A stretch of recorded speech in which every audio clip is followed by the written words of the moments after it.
Good afternoon. Here we have a Tag Heuer Formula 1 with the Calibre 5 movement. This has a black titanium carbide coated brushed stainless steel case with a screw down crown as well as a screw down case back, and also a unidirectional rotating dial with 120 clicks. So the case. This case, as you can see, is a coated stainless steel. And they did a brushed satin finish on the stainless steel, which is what gives the final coating more of a matte or satin finish opposed to a shiny high gloss finish that you may see on other watches. We also have these very substantial machined cutouts on the dial, which make it incredibly easy to manipulate the unidirectional dial, even with gloves on. It's very easy to turn, and also has a very satisfying, crisp, definitive click.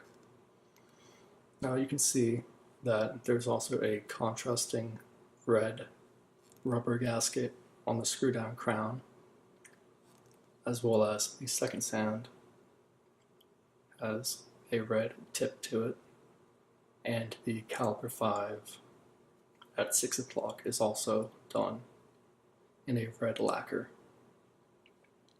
I think that provides a very nice contrast because you have the black and white, of course, but then you also have these 3 subtle touches of red, and then 4 if you consider that triangle at the top, which is actually very slightly red.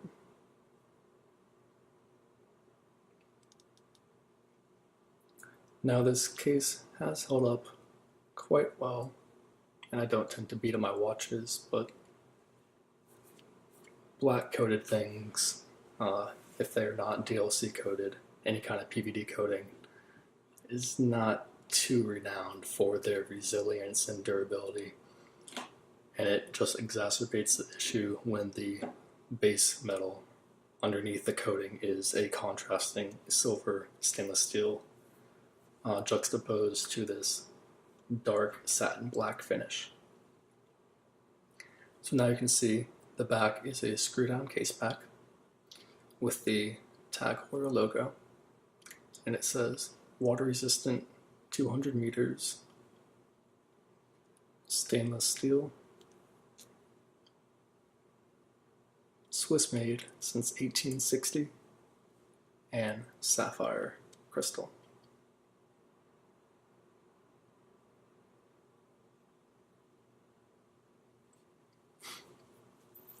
Now this is a flat sapphire crystal, which aids in the slim profile of the watch. It's only about 11 or 12 millimeters, I believe, so it sits on the wrist quite well, even though the lugs are not significantly curved. And when the light hits it, you can kind of see that brushed finish of the titanium carbide coated case.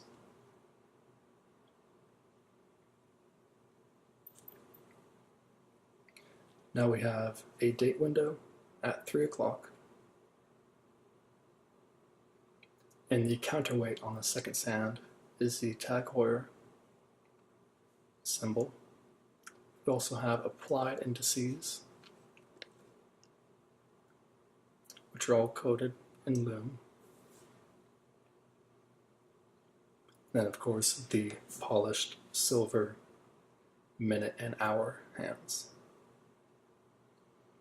The dial is the only thing that really shows any kind of wear, with some slight marking by the 30-minute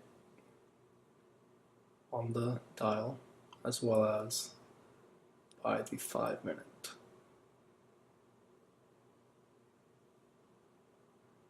That's really the only thing, the only kind of marks. Opposed to just oils and dirt.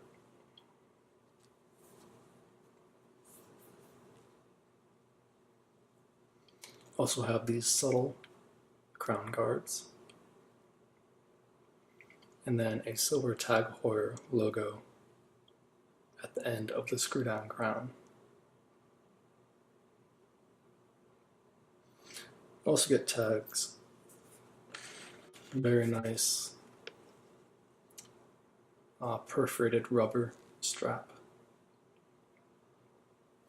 perforations up into the cutout sections, and then we also have these grooves on the back which help channel moisture and increase some airflow to the wrist.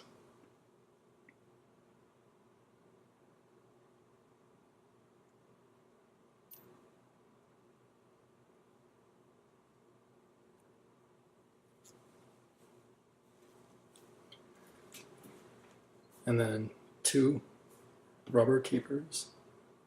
The first with Tag Heuer inscribed on the top, and that will sit right into the bottom section in between those 2 guards. And then we have a brushed satin finish stainless steel buckle with the Tag Heuer logo.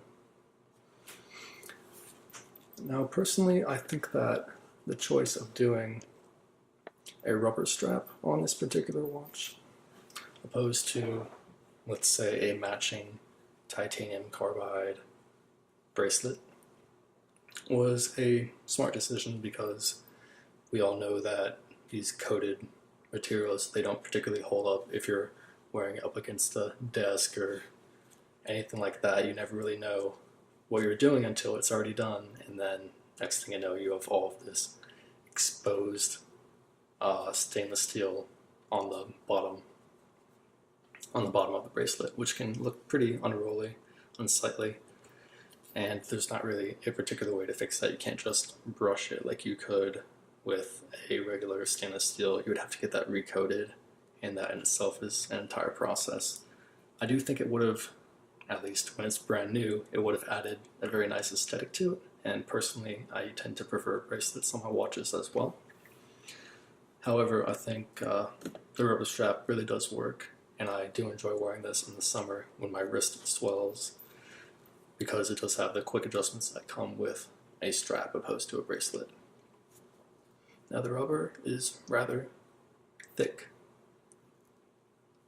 and supple, good elasticity, not too much that it would make you feel like it's weak or like it would break or anything. I mean, this is very resilient, no cracking or anything.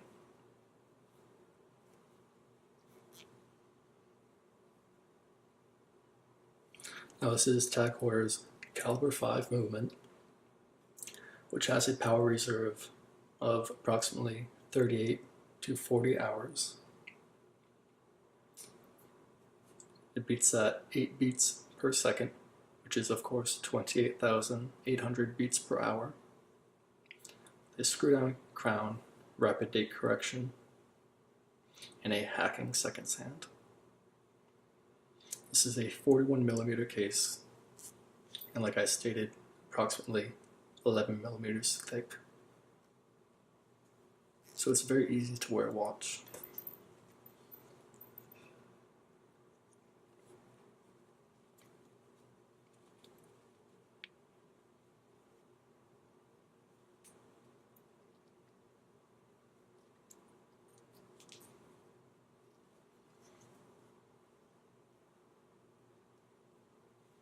Maybe not when you're trying to put it on with gloves like that. But once you do, and this is exactly where it would get torn up from rubbing on a disc or anything, like I'm sure you guys all can be well too aware of. But the rubber will not scratch, and it's very resilient. There's no imperfections or anything in it currently. As well as a clasp that's holding up immensely well.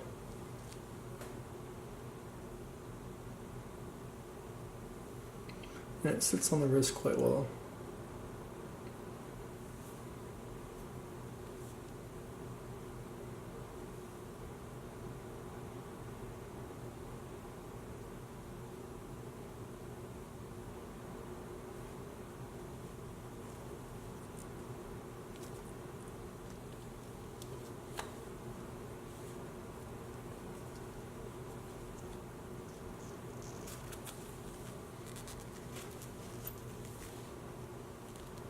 This watch is currently for sale, and in the description of the video I will provide all the necessary links where you can find pictures of the watch, a full and thorough description, as well as the most up-to-date price.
And you can see the reference number at the top, WAZ2115.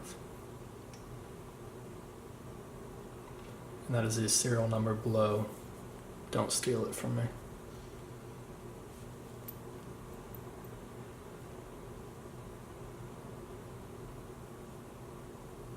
All applied indices. Very versatile, very nice watch. Hope that you all enjoyed this brief look at my Tag Heuer Formula 1 with the Calibre 5 movement and the black titanium carbide coated case.